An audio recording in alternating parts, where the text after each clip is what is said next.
പുത്രാപ്തയൗവനബലേന തതക്ഷിരീശോ രേമേയജൻ കൃതുവരേർ വിഷയേഷ്വതൃപ്ത അന്തേപ്യജസ്യ ചരിതം ധൃതതത്വധന്യം പത്നിം Watan സവിരതോ വിപിനം ഗതോ Phool.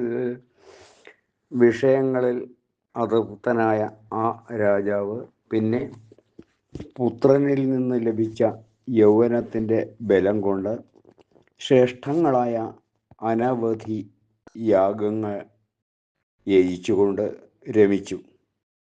ഒടുവിൽ വിരക്തനായ അദ്ദേഹം ധാരാളം തത്വങ്ങൾ കൊണ്ട് ധന്യമായ ഒരു ആടിൻ്റെ കഥ പത്നിയോട് പറഞ്ഞുകൊണ്ട് വനത്തിലേക്ക് പോയി.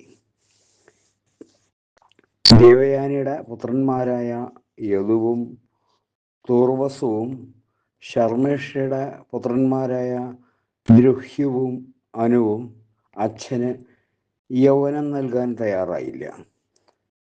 ശർമ്മിഷ്ഠയുടെ ഇളയപുത്രനായ പുരുവിൻ്റെ യൗവനം വാങ്ങിയ രാജാവ് പുത്രൻ്റെ യൗവനം കൊണ്ട് കാമഭോഗങ്ങൾ അനുഭവിച്ചു. ഒടുവിൽ അദ്ദേഹം വിരക്തനായി സ്ത്രീഭോഗത്തിൽ അത്യാസക്തനായ താൻ മൂട്ടനാടിനെ പോലെയാണെന്ന് സൂചിപ്പിക്കുന്ന ഒരാടിൻ്റെ കഥയാണ് യയാതി പറഞ്ഞത്.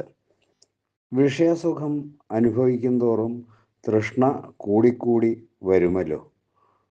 തുടർന്ന് യയാതി പുത്രന് യൗവനം തിരിച്ചു കൊടുത്ത് കാട്ടിൽ ചെന്ന് ശ്രീകൃഷ്ണഭജനം ചെയ്ത് ഭഗവത് പദം പൂകി.